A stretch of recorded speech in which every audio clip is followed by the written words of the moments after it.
Selamat siang dan salam sejahtera untuk kita semua. Kami dari kelompok 3 dengan mata kuliah Psikologi Sosial dengan dosen pengampu Dr. Randa Ibu Khotimah MPD PSD dan Ibu Kamilia SPD MPD. Tema kami adalah empati dan prososial. Saya Vicentius Farvictor Enggal dan rekan saya Nabila Aulia Latifah. Saya Zalia Azhara. Saya Azhara Nabila Syafitri. Saya Dewi Retno. Saya Yuki Nabila. Saya Amelia. Saya Cahaya Kurnia. Saya Intan Nur Aini. dan berikut adalah video project dari kami. Selamat menyaksikan. Jadi empati itu sebenarnya banyak dibentuk oleh interaksi secara langsung, namun bisa juga dibentuk dari media digital, tapi tidak terlalu kuat ketika kita berinteraksi secara langsung. Banyak loh sekarang. Baik, selamat siang Kak. Terima kasih sudah hadir di sini bersama kita dari kelompok 3 dari mata kuliah Psikologi Sosial yang diampu oleh Ibu Kamel dan Ibu Umi. Sebelumnya kami ingin mengetahui lebih lanjut tentang Kakak. Perkenalkan, nama aku Reva Resta sebagai mahasiswa dari Prodi PKN dan Angkatan 20. Kalau di organisasi ada tahap pengalaman Kak? Kalau di organisasi itu sekarang BKMF itu sendiri di Dinas Pemberdayaan Perempuan.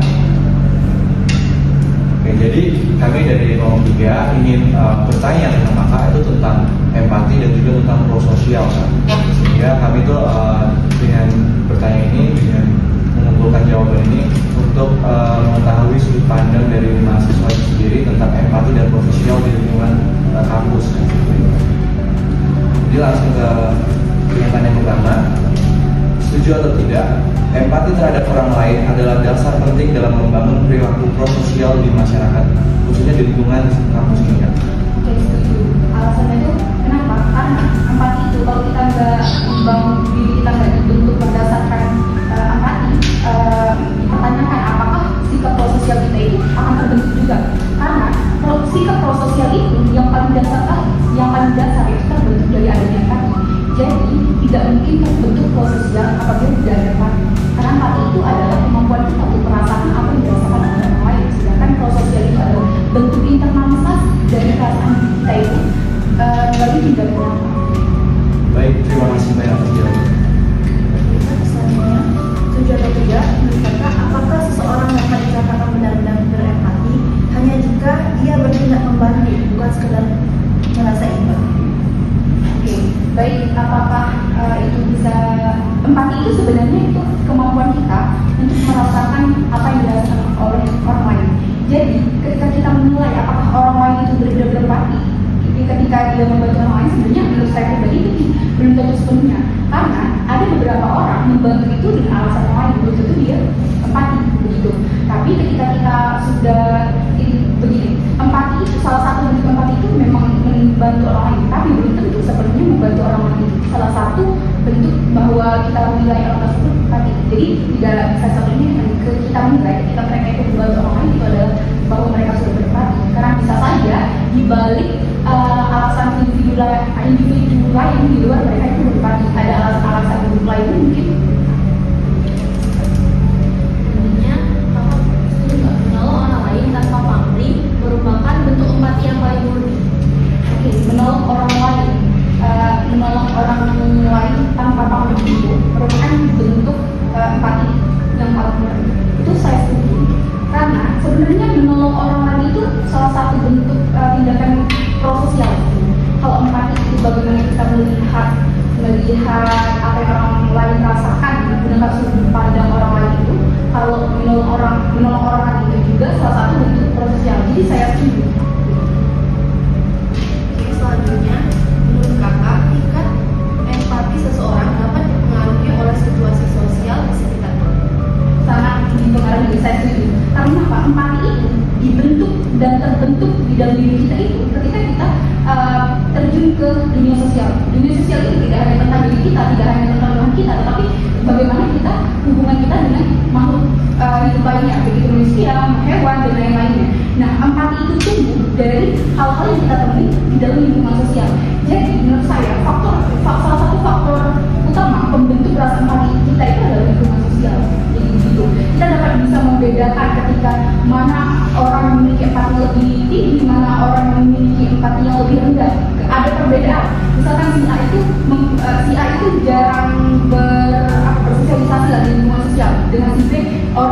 sudah sosialisasi di lingkungan sosial, kita akan melihat perbedaannya. Karena dari lingkungan sosial itu kita belajar. Artinya seperti misalnya berorganisasi, ada pelajaran hidup yang tidak bisa kita dapatkan melalui proses akademik antara dosen dan mahasiswa. Tapi banyak sekali pelajaran hidup yang kita dapatkan ketika kita bertemu langsung ke lingkungan sosial. Salah satunya adalah bagaimana cara kita membentuk empati. Oke, selanjutnya dapat setuju tidak kalau semua bentuk empati dan itu dalam bentuk menolong. Oke, saya kurang setuju. Karena mengapa? Karena kayak misalkan ini, menolong itu tidak, bentuk empati itu tidak bisa kita nilaikan sepenuhnya dari cara menolong. Menolong itu memang salah satu bentuk prososial, tapi tidak bisa kita nilai bahwa empati itu kita nilai dan sepenuhnya dari menolong mereka sudah berempati, tidak bisa. Karena misalkan nih, kita kaitkan dengan sahabat kita misalkan di Palestina, di Sudan, banyak kejadian-kejadian yang tidak mereka harapkan. Sebenarnya kita sudah berempati, saya yakin teman-teman, saya pribadi itu sudah berempati. Tapi kadang-kala empati ini kita tidak bisa kita terapkan langsung dengan cara menolong mereka dengan apa. Salah satunya adalah kita berempati bagaimana kita menyuarakan kemerdekaan bagi mereka melalui media sosial begitu. Jadi empati itu tidak serta-merta bagaimana kita menilai dengan cara menolong orang lain secara langsung. Baik, selanjutnya Kak, apakah setuju atau tidak Bapak, apakah mahasiswa yang aktif dalam kegiatan sosial kampus dapat dikategorikan memiliki perilaku prososial yang tinggi? Oke, saya setuju sekali. Karena itu seorang mahasiswa yang aktif dalam kegiatan kampus itu sebenarnya ada panggilan bagi dari mereka. Gitu. Karena tidak semua mahasiswa yang mau terjun langsung ke sosial, baik mahasiswa dulu sudah ada yang sudah capek dan lepas gitu. Dan ada beberapa mahasiswa ini yang mempunyai panggilan batin yang kuat untuk terlibat di dalam lingkungan sosial itu tuh mereka apa ya, kayak salah satu bentuk mereka tuh mempunyai kemampuan berempati, mempunyai niat untuk terjun langsung ke dalam kegiatan-kegiatan yang prososial gitu. Apa tadi? Apakah mahasiswa yang aktif dalam kegiatan sosial kampus dapat dikategorikan memiliki perilaku prososial? Nah, kegiatan kampus itu adalah salah satu perantara kita untuk menerapkan perilaku yang prososial. Salah satunya adalah melalui organisasi, melalui BEM. Kalian kemarin sudah bagaimana kalian membantu teman-teman, misalkan melalui donasi, kayak membantu teman yang membutuhkan. Apa kemarin program dari Advokasi itu yang memberi bantuan kepada mahasiswa itu kan ada donasinya. Itu salah satu mereka tuh cara mereka menerapkan kegiatan yang prososial. Salah satunya kayak gitu. Kayak misalkan apa tuh menanam pohon gitu kan, yang bersih yang green. Nah gitu. Banyak sekali di dalam aksinya kayak gitu yang bisa kita terapkan begitu. Salah satunya itu adalah aktif dalam kegiatan itu salah satu perantara kita untuk melakukan tindakan sosial. Oke, baik Kak, setuju atau tidak apakah empati bisa berkembang tanpa adanya interaksi sosial nyata seperti hanya lewat media digital? Oke, saya setuju. Tapi saya setuju. Tapi alangkah lebih baik. Tapi empati itu sebenarnya dibentuk dari kita berinteraksi sosial, gitu.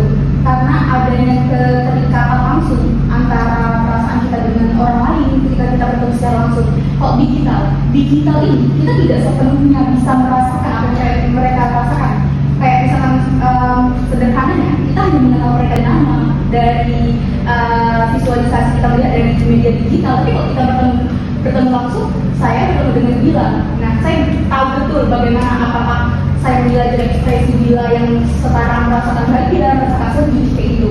Jadi empati itu sebenarnya banyak dibentuk oleh interaksi secara langsung. Namun bisa juga dibentuk melalui media digital, tapi tidak terlalu kuat ketika kita berinteraksi secara langsung gitu. Banyak kok sekarang kita kan lagi media di era digital nih, industri 5.0. Kita tuh sekarang bukan itu dengan media sosial. Banyak kok saya rasa teman-teman itu berempati dengan apa yang ada di media sosial. Tapi menurut saya pribadi empati itu lebih banyak dibentuk oleh interaksi sosial kita di dunia langsung. Jadi pertanyaan selanjutnya itu, menurut Kakak itu benar atau tidak cara terbaik untuk menumbuhkan empati di lingkungan sekolah atau masyarakat? Cara terbaik untuk menumbuhkan. Nah, cara terbaik untuk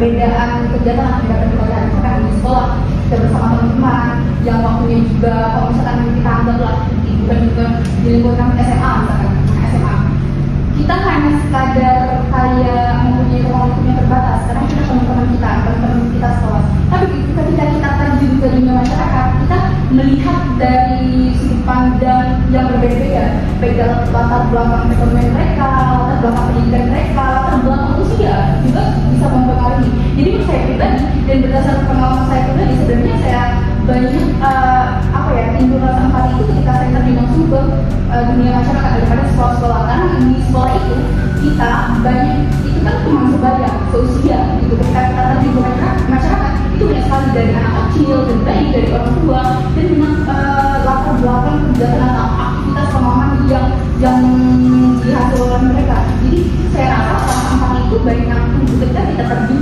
di dunia masyarakat itu sendiri ketimbang dari sekolah. Tapi di sekolah tetap ada lebih banyak itu di masyarakat. Kalau berdasarkan pengalaman saya pribadi itu ketika kita terjun ke dunia masyarakat rasa empati kita itu lebih besar gitu karena kita melihat ya bagaimana keadaan mereka gitu. Kalau di sekolah kan ya kita sudah bertemu setiap hari, kita sudah tahu dan rasa ruang untuk membentuk rasa empati itu kalau di sekolah itu hanya terbatas. Oke, terakhir kami menurut kakak bagaimana peran keluarga membutuhkan dalam membentuk sikap empati maupun proses sosial di dalam diri kakak. Oke, dari keluarga saya itu menjadikan teman-teman saya yang pertama itu adalah ibu dan ibu saya itu selalu mengajarkan tempat itu dan yang kedua itu tentang dari abang saya yang bisu dan saya akan menjadi itu dengan abang saya jadi seolah abang saya itu jadi dua peran bapak saya nggak ada bapak jadi abang karena saya memang dari kecil dekat itu dengan abang dan setiap jalan saya tuh kayak mimpi kan nah dari kecil itu mimpi abang saya ketika anak sampai sekarang saya mimpi anak disabilitas dan sampai sekarang setiap saya pulang semester saya berkunjung ke SRT di daerah saya itu karena dari abang saya ketika saya jalan selalu kayak abang saya itu mendorong untuk berhubungan mereka dan jangan terlalu mengasihani mereka ya benar anak SLB itu nggak suka dikasihani ternyata kayak gitu dengan kalian kayak gitu mereka nggak suka kayak hai anggap saja kayak mereka tuh cuma kayak kita sendiri bahkan di kayak di tempat kami itu kayak pasar 16 waktu itu kalau di Bangka itu tapi basement itu ada anak disabilitasnya kayak kalau saya jarang di Bangka kalau saya ke basement itu ketemu dia itu selalu ayo salam kayak gitu nah saya itu terus kalau misalkan ada yang orang membutuhkan abang saya itu dari kecil saya dari TK kayak gitu abang saya itu nyuruh saya yang ngasih uangnya ke yang bersangkutan gitu bukan abang saya langsung itu salah satu cara abang saya mengajarkan saya dan alhamdulillah saya terbentuk dari sekarang banyak itu bagaimana abang saya dan keluarga saya mengajarkan tentang prososial dan empati tersebut dan setiap saya melakukan tindakan prososial tidak ada batasan dari abang saya selagi itu masih positif kayak gitu kayak misalkan pramuka kegiatan apapun yang prososial itu selalu didukung oleh keluarga saya kemudian kalau misalkan abang saya juga dulu ketika dia masih usia 20 bulan dia tuh juga mencontohkan kegiatan-kegiatan yang seharusnya dilakukan gitu. Dan saya juga merasa sekarang saya menjadi anak muda tidak terlalu banyak memberikan tidak sebanyak memberikan dampak baik ketika abang saya dulu menjadi anak muda di desa saya.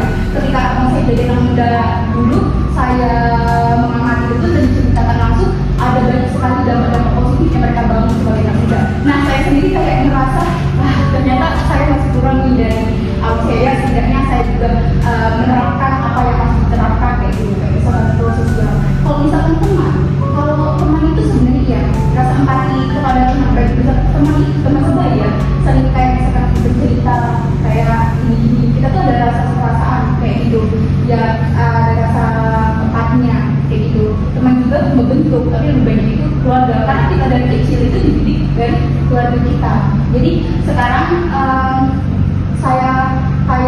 saya sekarang sebenarnya dibangun sejak dini ya oleh keluarga dan juga didukung dengan beberapa teman yang saya temui di lingkungan sekolah, di lingkungan masyarakat gitu. Teman itu sedikit banyak mempengaruhi bagaimana kita membentuk empati kita kayak misalkan suatu ya teman-teman bercerita bagaimana kita membentuk empati kita bagaimana kita memahami cerita beliau tersebut cerita teman kita tersebut berdasarkan sudut pandang mereka bukan sudut pandang